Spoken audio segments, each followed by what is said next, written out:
Hello brother, আমার এই ছোট্ট কচি মনে একটা ছোট্ট কোশ্চেন ছিল, তার উত্তর দিতে পারবি? লেবু, তাড়াতাড়ি কচি মনটাকে শক্ত করে আমাকে বলে ফেল, দেখ আমি ঠিক বলে দেবো। ছোটবেলাটোতে যে বাচ্চাগুলান অন্যের বাড়ির কলিং বেল টিপে দৌড়ে পালাতো, সেই বাচ্চাগুলো বড় হয়ে কি হলো বটে? আমাকে একটু বলবি ভাই? এত একটা সাধারণ কোশ্চেন তুই ফেলু ভাইকে জিজ্ঞাসা করছিস? এটা আমাকে জিজ্ঞাসা করলেই তো পারতিস, আমি তোকে বলে দিতাম। জানিস যখন বলেই দে না, এত ঘ্যাম দেখানোর কি আছে বটে? গবেষণা করেছিলাম এই নিয়ে, গবেষণা করে যেটা জানা গেল, ছোটবেলায় যেসব লোকগুলো অন্যের বাড়ির কলিং বেল টিপে পালিয়ে যেত, সেগুলো বড় হয়ে ওই হাতে ফোন পেয়ে মেসেজ করে দেখবি আবার ডিলিট করে দেয়।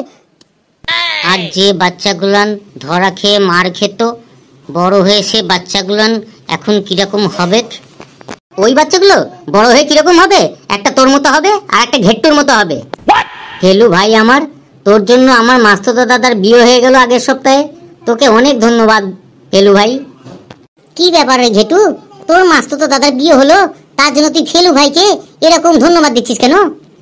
আরে কালু রে, আমার মাস্তুতো দাদার 10 বছর ধরে বিয়ে হচ্ছিল না, তাই আমি ফেলু ভাইয়ের কাছ থেকে বুদ্ধি নিলাম। ফেলু ভাইয়ের বুদ্ধির জন্যই আমার মাস্তুতো দাদার বিয়ে হয়ে গেল রে। আরে বলছিস কি রে ঘেটু, ফেলু কি এমন বুদ্ধি দিল যে তোর মাস্তুতো ভাইয়ের 1 সপ্তাহের মধ্যে সম্বন্ধটা পাকাপাকি হয়ে গেল? তাহলে শোন তোরা, আমি ওর মাসির বাড়ি একদিন গিয়েছিলাম, তা গিয়ে মাসিকে বললাম, মাসি তোমার ছেলেকে কিছু ওই রান্না করা আর বাসনপত্র মাজা আর কাপড় কাচার ছবি তুমি ফেসবুকে পাঠিয়ে দাও, দেখো তোমার ছেলের বিয়ে হয়ে যাবে। আমি তখন ফেলু ভাইয়ের কথা মতো সোজা মাসিমণির বাড়িতে চলে গেলাম। মাসিমণির বাড়িতে গিয়ে মাস্তুতো দাদার কিছু ওই ঘর মোছার ছবি, কিছু জামা কাপড় কাচার ছবি আর বাসনপত্র ধোয়ার ছবি মাসিমণি আর আমি মিলে ওই দাদার ফেসবুক থেকে আপলোড করে দিলাম। ব্যাস 3 দিনের মধ্যে দাদার বিয়ে পাকা। ফেলু ছেলেটোর বুদ্ধি আছে বটে। ওসব কথা বাদ দে তো, এখন পেঁচি কেন এলো না এখনো বলতো? এ লেবু, পেঁচি কেন এলো না তুই জানিস? ওই দেখ, পেঁচির নাম নিয়েছিস আর পেঁচি হাজির হয়ে গেছে, কিন্তু পেঁচির মুখটা ওরকম লাগছে কেন রে? হ্যাঁ রে পেঁচি, তোর মুখটা ওরকম শুকনো শুকনো লাগছে কেন? আরে এই হাবলু, তুই একটু সত্য ওকে জায়গা দে, ও বসুক। পেঁচি রে, তোর এত দেরি হলো কেন রে? আর তোর মুখটা এরকম শুকনো লাগছে কেন রে? আমার মতো 35 বার পটি করলে না যে কারো মুখ শুকিয়ে যাবে। কেন রে পেঁচি, কি খেয়েছিলি তোর এই 35 বার পটি হলো? কালকে সানডে ছিল, আর সানডেতে মা কাজু বাদাম দিয়ে গাজরের হালুয়া করেছিল, আর গাজরের হালুয়া খেতে আমি ভীষণ ভালোবাসি, একটুখানি বেশি খেয়ে ফেলেছিলাম রে। তুই এতবার করে পটি তো করছিস, ওআরএস খেয়েছিস, মেডিসিন তো নিয়েছিস, শরীর তো ঠিক আছে পেঁচি? হ্যাঁ হ্যাঁ লেবু সোনা, তুমি ফোন করার পর আমি ওআরএস আর মেডিসিন দুটোই নিয়ে নিয়েছি, সেই জন্য তো আসতে পারলাম, না হলে তো স্কুলে আসতেই পারতাম না। পেঁচি রে, তোর শরীর যখন ঠিক হয়ে গেছে আর স্যারের যখন আসতে দেরি হচ্ছে, তা লেবু যদি একটা গান গায় কিরকম হয় রে? দারুণ হয়, দারুণ হয়। না লেবু সোনা, একটা গান করো দেখি। এ লেবু, পারমিশন পেয়ে গেছিস, এবার একটা ভালো গান করে দে দেখি, একদম পেঁচিকে নিয়ে কর দেখি। পেঁচিকে নিয়ে গান শোনাইতে বলছিস? ঠিক আছে করবো বটে, কিন্তু পেঁচিকেও আমার সাথে 2-1টা লাইন গান করতে হবে। আমি রাজি আছি, শুরু করো লেবু সোনা। শুনছি পেঁচি তুমি নাকি পটি করছো? হ্যাঁ লেবু, পটি করছি, তুমি ঠিক শুনেছো। পটি যখন করছো তুমি খেও না আর হালুয়া, কাজু বাদাম দিলে খেতে ভালো লাগে হালুয়া, আর যতই মানা করো খাবো আমি হালুয়া, কাজু বাদাম দিলে ভালোই লাগে হালুয়া, আর যতই মানা করো খাবো আমি হালুয়া। শুনছি পেঁচি তুমি নাকি পটি করছো? হ্যাঁ লেবু, ঠিক শুনেছো, আমি পটি করছি। পটি যখন করছো তুমি খেও না আর হালুয়া, কাজু বাদাম দিলে খেতে ভালোই লাগে হালুয়া, আর যতই মানা করো খাবোই আমি হালুয়া। এই তোরা হালুয়ার গান বন্ধ কর, ওই দেখ স্যার আসছে। ক্লাসে আসতে আমার মাত্র আধ ঘন্টা দেরি হয়ে গেছে, আর তার মধ্যেই তোরা টিফিন খেতে শুরু করে দিয়েছিস। এদিকে টিফিন টাইম এখনো হয়নি, ব্যাপারটা কি তোদের? একটা ক্লাস হয় 45 মিনিটের, তার মধ্যে আমার একটু দেরি হয়েছে, আর তোরা এরকম ভাবে চিল্লামিল্লি করছিস আর খাওয়া দাওয়া করছিস, তোদের ব্যাপারটা কি বলতো? পড়াশোনা তো কিছুই করিস না। আমরা কেউ কিছু খাইনি স্যার। এক, আমার মাথা চুল উঠে যেতে পারে, কিন্তু কানে এখনো কালা হয়নি, আমি বাইরে থেকে সব শুনতে পেয়েছি, তোরা ক্লাসে বসে ওই হালুয়া নাকি খাচ্ছিলি। সত্যি বলছি স্যার, আমরা কিছুই খাইনি, ওই লেবু আর পেঁচি মিলে একটু গান গাইছিল ওই হালুয়া দিয়ে। লেবু, তোকে কিন্তু আমি বারবার মানা করেছিলাম ক্লাসের মধ্যে গান করবি না, তুই তার সাথে আবার পেচিকোর সঙ্গে নিয়ে নিয়েছিস। তোর ব্যাপারটা কি? এই তুই দাঁড়া তো, দাঁড়া। এই যে দাঁড়িয়েছি স্যার। কালকে তোকে যে হোমওয়ার্ক দিয়েছিলাম সেটা করে এনেছিস? কালকের হোমওয়ার্ক তো করেছি স্যার। তাহলে বল, কোন প্রাণী কেবলই রং বদলায়? রাজনৈতিক নেতাগুলান স্যার।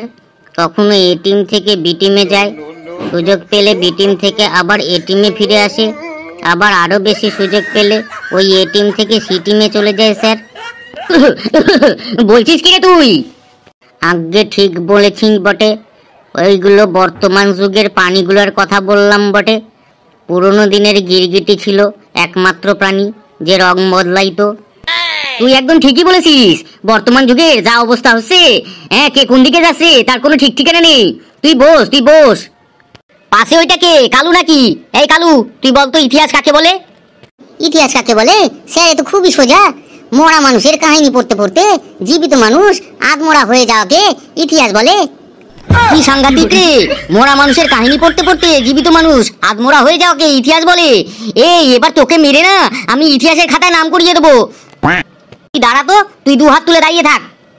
আর এই যে পেশি, তুইও দেখছি ওই লেবুর সাথে সঙ্গ দিয়েছিস, হ্যাঁ? তাল মিলিয়ে গান করছিস আজকাল। পড়া করে এসেছিস? না স্যার, আমার পড়াটা করা হয়নি স্যার। কেন কেন পড়া করে আসিসনি কেন?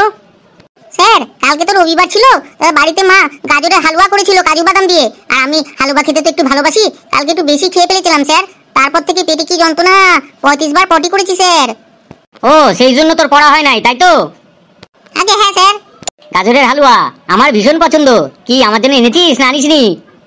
এনেছি স্যার, এক বাটি আপনার জন্য, ওই টিফিন টাইমে আপনার ঘরে দিয়ে আসবো। আচ্ছা আচ্ছা, ঠিক আছে মা পেছি, তুই বস। তোর শরীরটা তো খারাপ, একটু রেস্ট নিয়ে নে তুই। এই যা, খুব জোরে পেয়ে গেল স্যার। পেয়ে গেল মানে? কি পেয়ে গেল তোর? স্যার, খুব জোরে হিসু পেয়ে গেছে স্যার, একটু গিয়ে হিসু করে আসবো। আমি জানি তো তোর হিসু পাবে, এরপর তো তোকে কোশ্চেন ধরবো, তোর তো হিসু পাবেই। তুই হিসু করতে যাবি, ওখানে 10 মিনিট কাটিয়ে আসবি, এমনিতে আর 15 মিনিট বাকি আছে, আর তোকে ওই হিসু করতে করতে সময়টা কাটিয়ে দিবি। বাহ, খুব ভালো প্ল্যান নিয়েছিস, তাই তো? তোকে আমি ছাড়ছি না, তুই আমার কোশ্চেনের উত্তর দিবি, তারপর যদি পারিস তবে তোকে আমি হিসু করতে দেবো। ছেড়ে দিন স্যার, খুব জোরে পেয়েছে, নাহলে কেলেঙ্কারি হয়ে যাবে স্যার। তুই প্যান্টে কর, তুই ক্লাসরুমের মধ্যে কর, তুই কেলেঙ্কারি করে ফেল, কিন্তু তোকে আমি ছাড়ছি না। তুই আজকে আমাকে কোশ্চেনের উত্তর দিবি, তারপর আমি তোকে ছাড়বো। তাড়াতাড়ি বলেন স্যার, একদম কাছাকাছি চলে এসছে। আচ্ছা বল, কোন ভারতীয় মহিলা সর্বপ্রথম বিদেশ গিয়েছিল? ধন্যবাদ স্যার এত সোজা একটা কোশ্চেন করার জন্য। কে প্রথম ভারতীয় মহিলা ওই বিদেশ গিয়েছিল?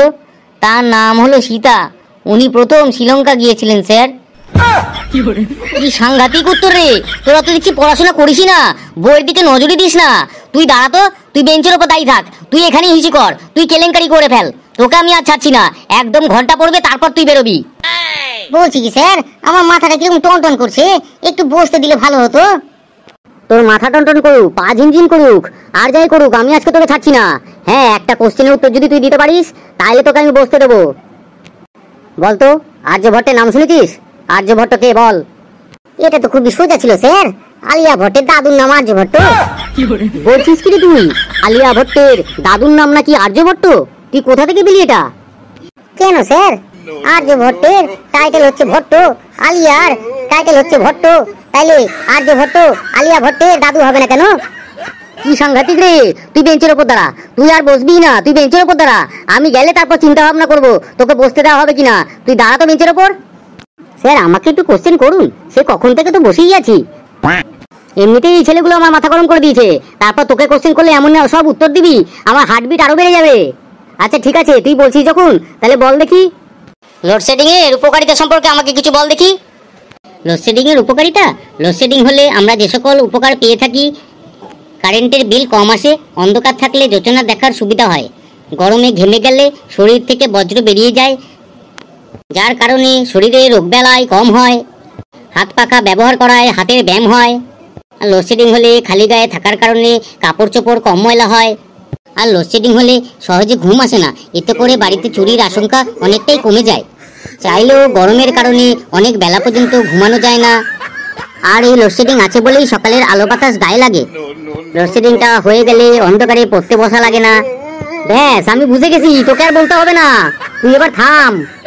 আরেকটু আছে স্যার, ওটাও শুনে নিন। এলো সেটিং হয়ে গেলে পড়তে বসা লাগে না, তার সাথে হোমওয়ার্ক করাও লাগে না, আর পরের দিন স্যারের মারের হাত থেকে বাঁচা যায়। আর এই লোডশেডিং হয়ে গেলে আবার কারেন্ট আসে, নাহলে আমরা বুঝতেই পারতাম না কখন কারেন্ট আসলো। এবার তুই থাম, ঘন্টা পড়ে গেছে, এবার আমি আসি। আর পড়াগুলো দেওয়া থাকলো, কালকে কিন্তু সবাই করে আসবি, না হলে পিঠে চামড়া তুলে দেবো আমি। বাপরে বাপ, এই ছেলেটা এমন সব উত্তর দেয়, মাথায় এমনি গরম হয়ে যায়, তারপর হার্টবিট বাড়তে থাকে। আমি এখান থেকে এখনই কেটে পড়ি, নাহলে আমার ওই প্রেসারের ওষুধটা আবার খেতে হবে। বন্ধুরা, ভিডিওটি যদি তোমাদের ভালো লেগে থাকে তাহলে বেশি বেশি করে লাইক কমেন্ট আর শেয়ার করে দিও, আর আমাদের সাথে থেকো, আমাদের ভিডিওগুলো দেখো আর হাসতে থাকো, যত আসবে তত সুস্থ থাকবে।